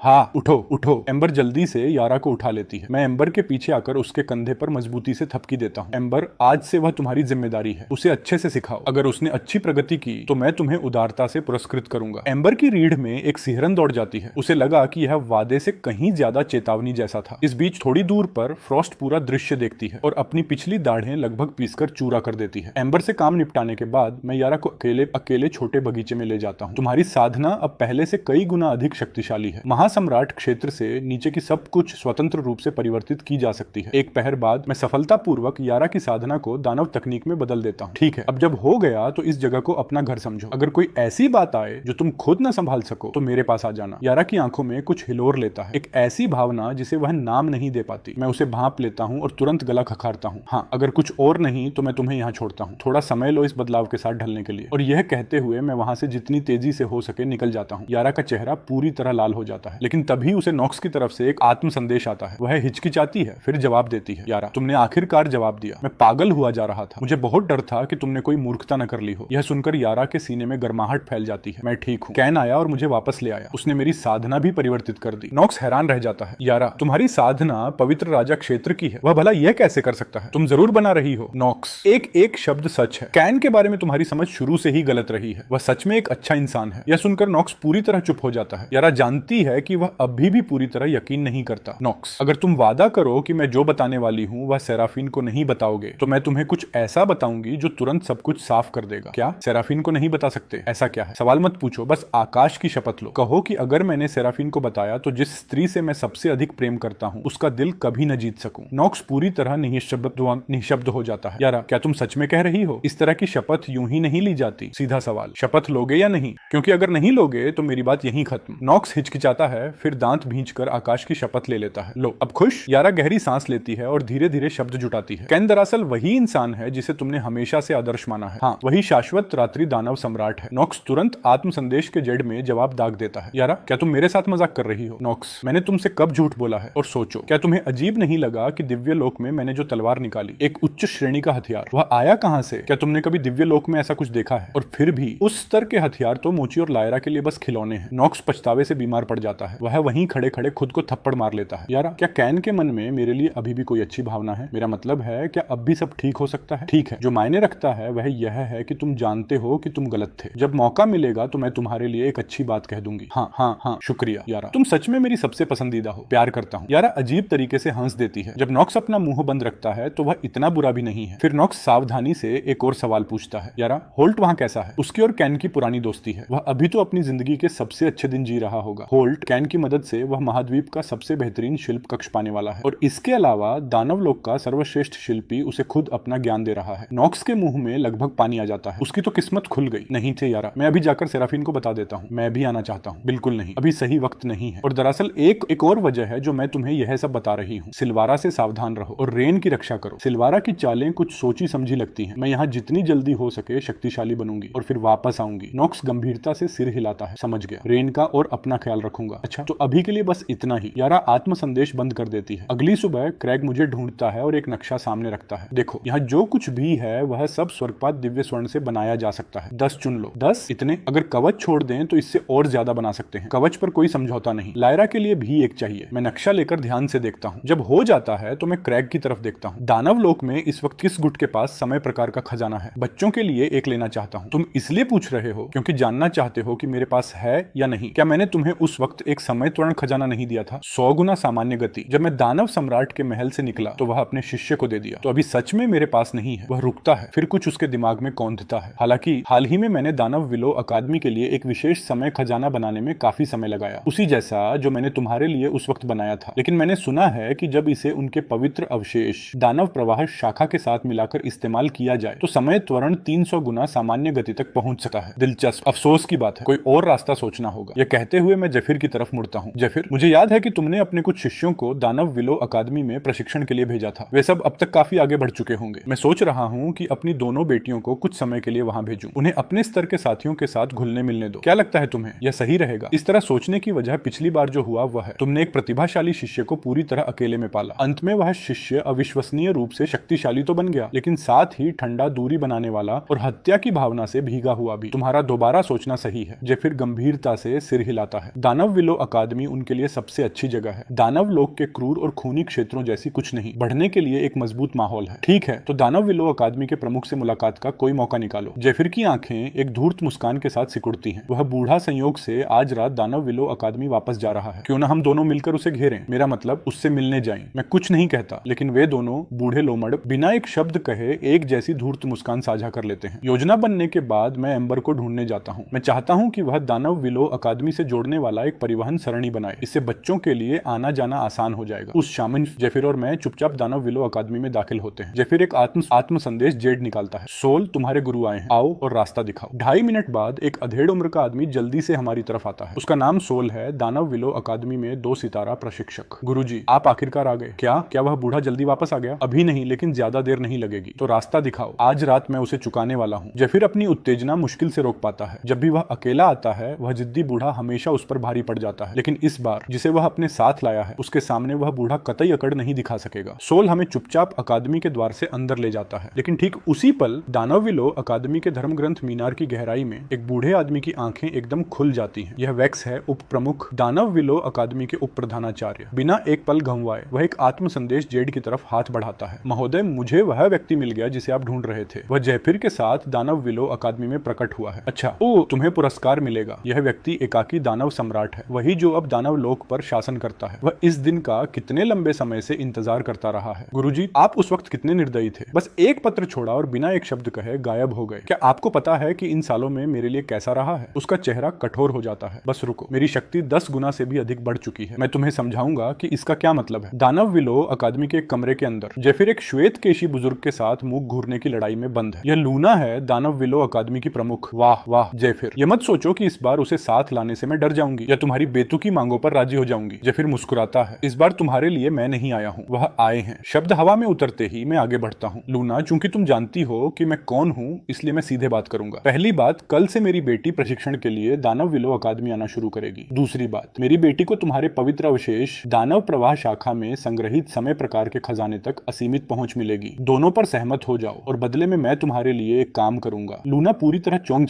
जाती है। उसने कभी नहीं सोचा था कि उनकी कोई बेटी होगी। इस तरह की मांगों की तो बात ही छोड़ो। वह जल्दी से खुद को संभालती है और सिर हिलाती है। कल तो बिल्कुल संभव नहीं। अगला नामांकन मूल्यांकन 3 साल बाद है। मूल्यांकन पास करो और उसका यहाँ प्रशिक्षण करने में स्वागत है। दूसरी शर्त के लिए बिल्कुल नहीं। यह दानव प्रवाह शाखा है। यह इस अकादमी का पवित्र अवशेष है। इसे बस किसी को भी नहीं सौंपा जा सकता। शब्द हवा में लटके रहते हैं और पूरे कमरे में मृत्यु जैसी चुप्पी छा जाती है। जेफिर का मुंह फड़कता है, पूरी तरह हैरान कि यह बूढ़ी लोमड़ी सबके साथ इतनी कठोर है। लूना, जरा भी गुंजाइश नहीं। नियम तो नियम है, चाहे चाहे तुम कोई भी हो, मेरा जवाब वही रहेगा, यह वह कहती है। लेकिन भीतर से लूना पूरी तरह घबराई हुई है। लेकिन जो बात उसे बिल्कुल उम्मीद नहीं थी वह यह कि मैं अचानक कह देता हूँ, ठीक है, अगर कोई रास्ता नहीं है तो बस वापस चलते हैं, मेरी बेटी शायद मुझे याद कर रही होगी। लूना पलकें झपकाती है, पूरी तरह अचकचा कर। शाश्वत रात्रि, दानव सम्राट कब से इतना आसान हो गया। लेकिन अगले ही पल वह जेफिर को बुदबुदाते सुनती है, हम सच में बस यूं ही जाने दे रहे हैं, मुझसे बर्दाश्त नहीं होता। क्या हो अगर हम पहले उसे पीट दें फिर चले जाएं? अगर उसे नियमों की इतनी ही परवाह है तो पीटने से कुछ बदलेगा नहीं। मेरे मुंह के कोने पर धीरे धीरे एक मुस्कान उभर आती है। लेकिन मेरे पास एक विचार है। जब से मैंने इस अकादमी में कदम रखा है यह चीज प्रवाह मैदान को घूरती रही है। अगर मैं चुपचाप इसे छोड़ दूं तो उसके पास इसे संभालने की शक्ति नहीं होगी, फिर उसके पास गिड़गिड़ाने आने के अलावा कोई चारा नहीं होगा। और नहीं आया तो नियम भले ही कठोर हों, इंसानों को होने की जरूरत नहीं। लूना की नजर तुरंत उस धड़कती हुई ऊर्जा के पुंज पर जा टिकती है जो भयावह आभा बिखेर रहा है। उसका झुर्रीदार चेहरा कस जाता है क्योंकि उस ऊर्जा पुंज के भीतर से वह एक भारी भरकम भूख ही निगल जाने वाली चाहत महसूस करती है। जो फिर जानबूझकर आवाज ऊंची करता है, तो फिर चलते हैं, किस बात का इंतजार है? लूना देखती है कि हालात बदल रहे हैं और जल्दी से गला साफ करती है, रुको तुम दोनों, मैं सोच रही थी कुछ नियमों में थोड़ी लचीलेपन की गुंजाइश होती है। हालांकि पहले तुम्हें मेरे लिए कुछ करना होगा। जेफिर और मैं एक दूसरे की तरफ देखते हैं। यह बूढ़ी लोमड़ी जल्दी समझ जाती है। मैं ऊर्जा पुंज को वापस रख देता हूँ और कहता हूँ, तो बताओ नियमों में लचीलापन कैसे आ सकता है? लूना अपनी बाह उठाती है जिस पर एक खुरदरी काली धातु